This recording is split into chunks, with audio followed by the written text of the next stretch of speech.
So I have something exciting to show you all. Ta-da!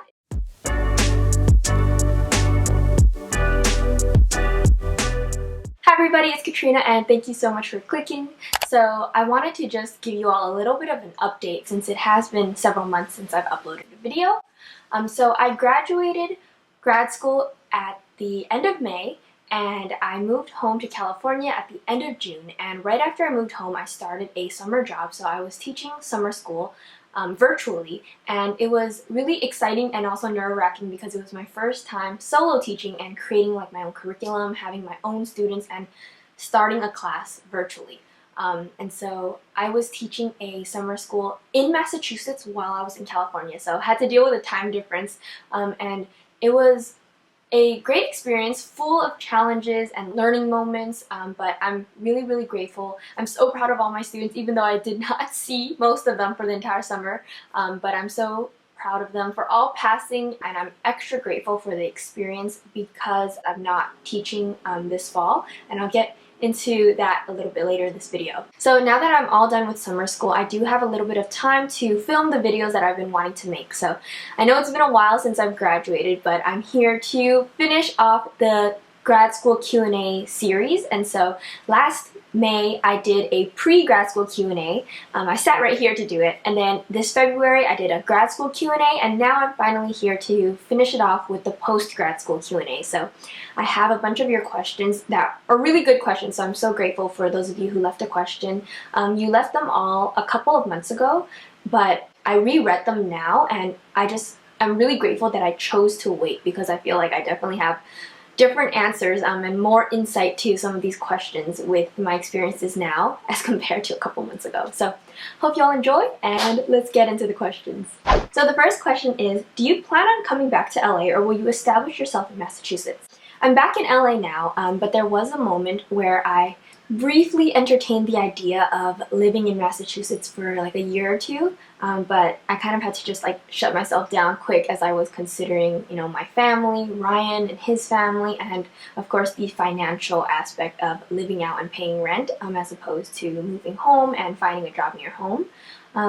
So yeah, that little thought was short-lived, but I'm back in LA now. What will you do with all of your furniture and appliances when you came back? So we were able to give a lot of our stuff to my friend and TEP cohort mate Ruth and her sister, who had just moved to Massachusetts. So I'm so happy that they were able to take a lot of our stuff, and I'm so grateful for them because on the day and the morning before we went to the airport, they drove us to the airport. They were helping us bring down all of our furniture, and we ended up putting it like on the sidewalk. So I have no idea who has it now, but I'm really hoping that our furniture found new homes. I wish I had taken a picture of like the sidewalk, but we were so rushed and sweaty that I just forgot about it. Thank you, Ruth and Priscilla. So next question is, what are your opinions on the length of your program? Congrats again, by the way, hehe. Thank you. So my program was 11 months long, and there's like a summer component and then fall and spring. I felt like during the middle of it, like as it's going on, sometimes it just felt like forever. Like the finish line just felt so far away, and I remember in spring semester, all of us were like, man, March is gonna be a rough month, no breaks at all. And that was before COVID, and so that was before we all went online and our entire practicum experience was completely readjusted. I feel like in the moment, sometimes it feels really long, but anytime I start reflecting back on, wow, this is how close we are to the end, or when it was April, and the beginning of May, I started feeling really like bittersweet, just because I just felt like there was still so much more to learn, and I just felt like it was ending too soon, you know? The next question is, what do you do when you felt discouraged while in the grad program?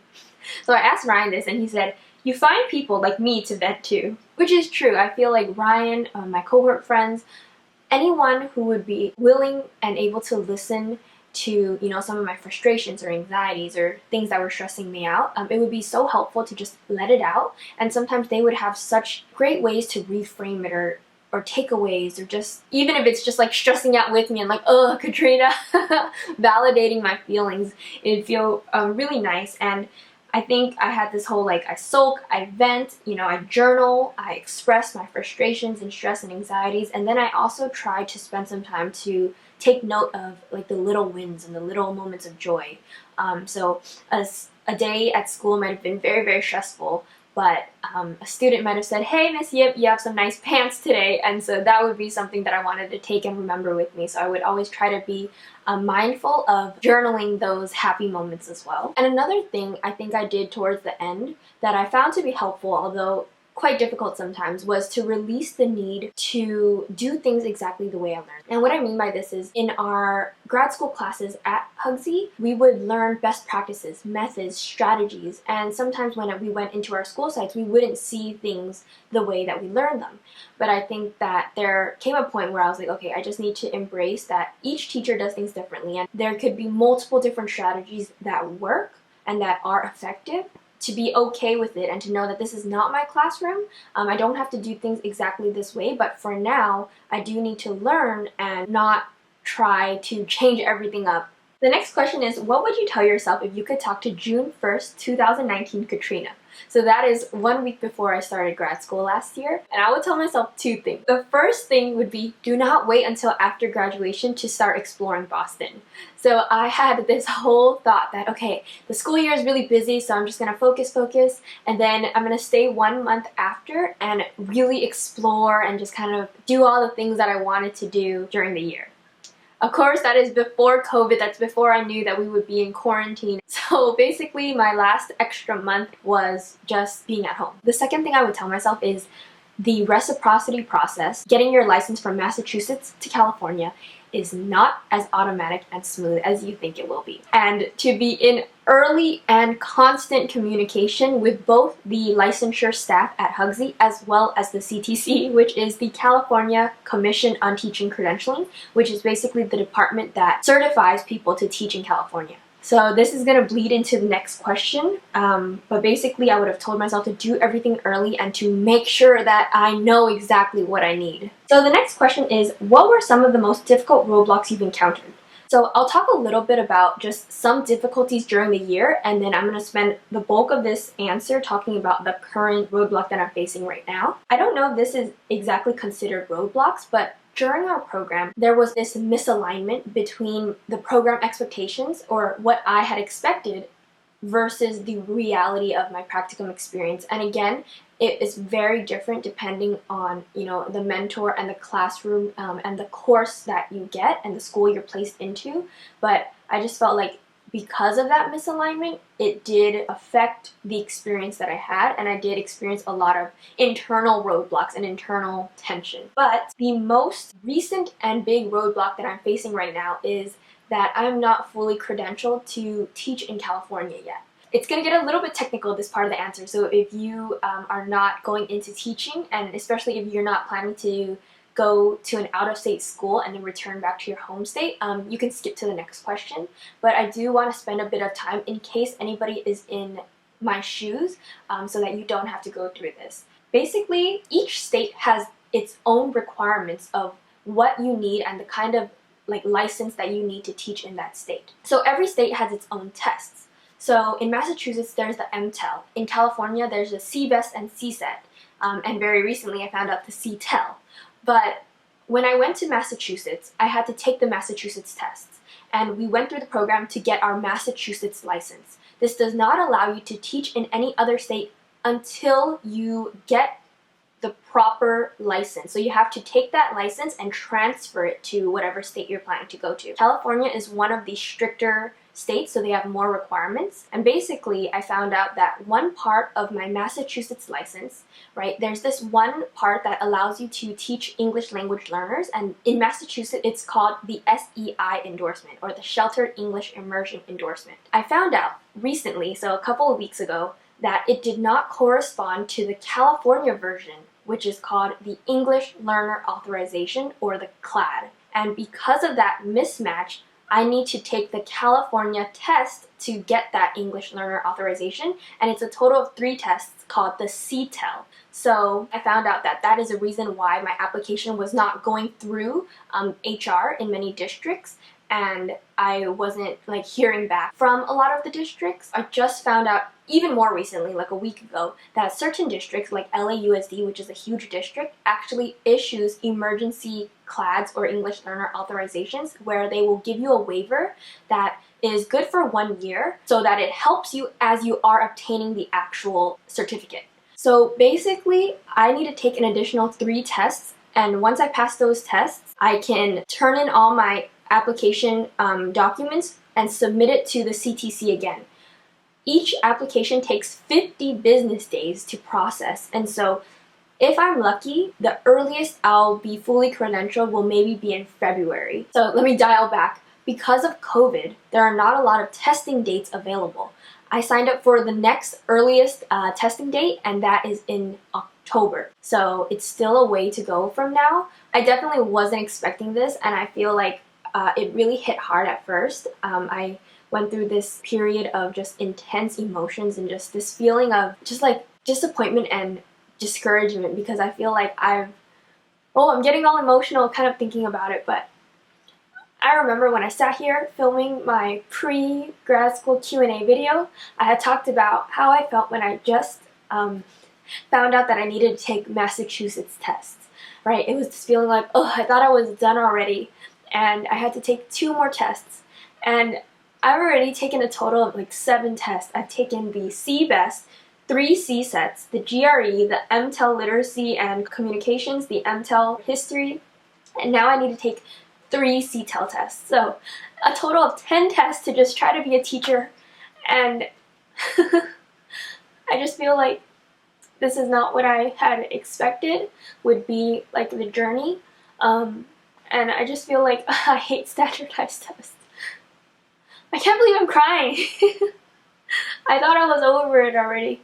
I'm like feeling mixed feelings because part of me feels sort of relieved and like it's a blessing in disguise, because I did feel very, very anxious about teaching this fall, and at the same time I wasn't hearing back. Like, I did do a couple interviews and I got rejected from a couple, and a lot of schools that I applied to I just never heard back from. I'm not sure if this is the reason, but there's no guarantee that even if I had a complete credential that I would be employed right now. So yeah, it took an unexpected turn, but at the same time it's giving me some time to rest right now, and hopefully you know, I can film more videos while I'm studying for this test, find a part-time job maybe, do like things that were on my to-do list that I haven't been able to do, as well as continue learning. So yeah.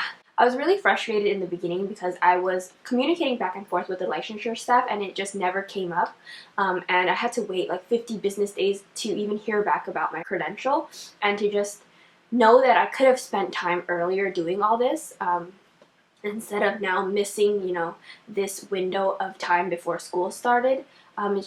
It really sucks, but it's not the end of the world. Yeah, I just want to name that, but I do want to say that if you are in a position where you will be going to school out of state and trying to teach at a different state, just please be in constant communication so that you know exactly what you need to do and you have all the tests and everything ready in time, so that you don't have such a difficult process trying to reciprocate your license. So on a lighter note, the next question is, what is a special memory you have while living in Boston? And I'll just talk about some of the very like routine, typical chill weekends we had. We loved getting poke at our favorite poke place, Manoa Poke. It's in Somerville, so if you are around the area, I would really, really recommend it. They only open on weekends, but it's so worth it. And then we love going to Davis Square, getting sugidama, which is Japanese food, and going to the thrift stores there. We love getting pizza pies. All those little things in the neighborhood would just be really fun. Fun times, fun memories. The next question is, best and worst advice received about navigating the education job market during this time. I don't think I've received advice that was bad. I think most people have really realistic advice that is helpful. You know, they're saying like, in general, it's hard to find a job, especially in social science as compared to some of the STEM subjects. But right now especially, like, so many schools are losing funding and they're having to let go of existing teachers, so they're definitely not looking for new teachers. So many of the schools' principals that I've reached out to say that they're not hiring, and that they might keep me in mind, you know, for subbing positions, but teachers and mentors have told me, like, do not feel discouraged or, you know, demoted if you can't get a full-time and you're starting off subbing or long-term subbing. Like, those are wonderful experiences that help you get your foot in the door, especially to be able to kind of get to know different staff, different districts, different communities. So all to say is I appreciate all the advice that has been given to me, and I don't think anything has been bad. Everything has been good. You know, reach out as much as you can. Be proactive, continue looking and continue persisting. So the next question is it possible to teach history without being demoralizing, in particular ethnic history? I think this is such a great question and one that really got me thinking, and I don't have a clear-cut answer, but I think one of the first steps in how we can teach history in a way that is more humanizing and accurate is to first just acknowledge that history is a production. Just like all the other media that we consume, history has been very carefully curated to depict a certain narrative that includes certain stories and excludes certain stories. When students know and have the language to describe the dominant narrative of history, aka all the textbooks that they've probably used growing up, versus like the counter narratives, I think that is such an empowering first step. And it gives them the agency to say, hey, I can read this history book and look for biases, right, in the word choice that is used, in the pictures, in the maps even, and see where could they have done a better job in including other voices? Who is benefiting from this history? Who is being harmed by this history? I think the textbooks are a great resource and thing to look back to and to also critique. That is something that I really try to focus my summer school course on, and I think that that is a way that students can feel empowered to learn history when they're learning it as something that they can pick apart and examine, as opposed to something that is just true and fact. Yeah, does that make sense? I hope that makes sense. So the next question is, what is one thing you learned that you didn't expect to? And I think this question is hard because everything that I learned this past year was something that I did not know prior to June 10th, 2019, the day I started TEP. But I remember orientation week, learning about my cohort mates, and I just thought, wow, like, these people seem so woke. You know, they really seem to know about social justice. They've been to protests, they've been to marches, they've been involved with organizations. What have I done, right? I don't really know anything. I don't know enough to speak up. And now I feel confident that I don't need to know everything. And I don't need to be the expert at something to speak up, because it is so important to also normalize and practice learning out loud, making mistakes and correcting yourself and admitting that you were wrong before but now you've learned better. And so I just feel so much more confidence in speaking out about things that I care about. And also not always just like doing it on social media, right? In my own family, with my friends, with my boyfriend, with my sister, where can I just kind of start these conversations, push thinking a little bit more, push my own thinking, dive into things, and I feel more confidence in doing that than I ever have before. I do think I have grad school and the community that I was with, my colleagues, my students. My students are so smart and so aware of what's going on, and they inspire me every day to learn more and to just advocate for the things that matter. There's this one post that I remember that says, using your voice while still finding it. And I think that is so true. So overall, I feel really proud of myself, and when I look back to even, you know, who I was in my old videos, I was a different person, and I'm going to continue growing, and I'm going to be a different person when I watch this video in the future. So I'm just happy to also have this documentation to see the growth and to know that I'm constantly evolving. The last two questions: was grad school worth the financial investment? And if you had to, would you do it all over again? My answer for both these questions is yes. But before I get into it, I just want to say first that I'm in such a spot of privilege in so many different ways. To be able to say yes, going to grad school at Harvard was worth the financial investment while being unemployed in the middle of a global pandemic is not something that many people can say. And I am so lucky and grateful that I received scholarships and grants that I wasn't expecting, that I received financial aid, and that my parents also helped me out, and that they are allowing me to pay them back slowly as I start making money. So I'm just very lucky, and I want to say that first. And also I do want to acknowledge that I really do feel like I am a completely different person, and I've learned so much. And I'm not saying that I wouldn't be able to learn this kind of stuff in other grad schools, but I think that going to Massachusetts, going to Harvard, and spending time in Cambridge with the community there was something that was just transformational for who I was, for my soul, for my mind, for my body, and I'm just very lucky, and I would do it again if I had to. but I would definitely, you know, change some things. I wouldn't want to do all of it over again, but I really, really am grateful to have had that experience. So I'm going to wrap the video up here. Thank you so much to everybody who asked me a question, who watched all the way till the end. Thank you so much. And for just following along and supporting me, whether it's before I even was applying to grad school, in grad school, and whatever comes next. I'm so grateful to have this platform and space to share my journey and have people following along and supporting me. So thank you so, so, so much. If you would like to, I don't usually say this, but if you'd like to leave a thumbs up or a comment, I'm going to try to see if I can like grow my channel a little bit. It would be awesome if I can make even a little bit of money on the side during this time from YouTube. Yeah, I'm not going to count on it at all, but it would be cool. Alright, thank you so much for watching, and I hope to see you very, very soon. Bye!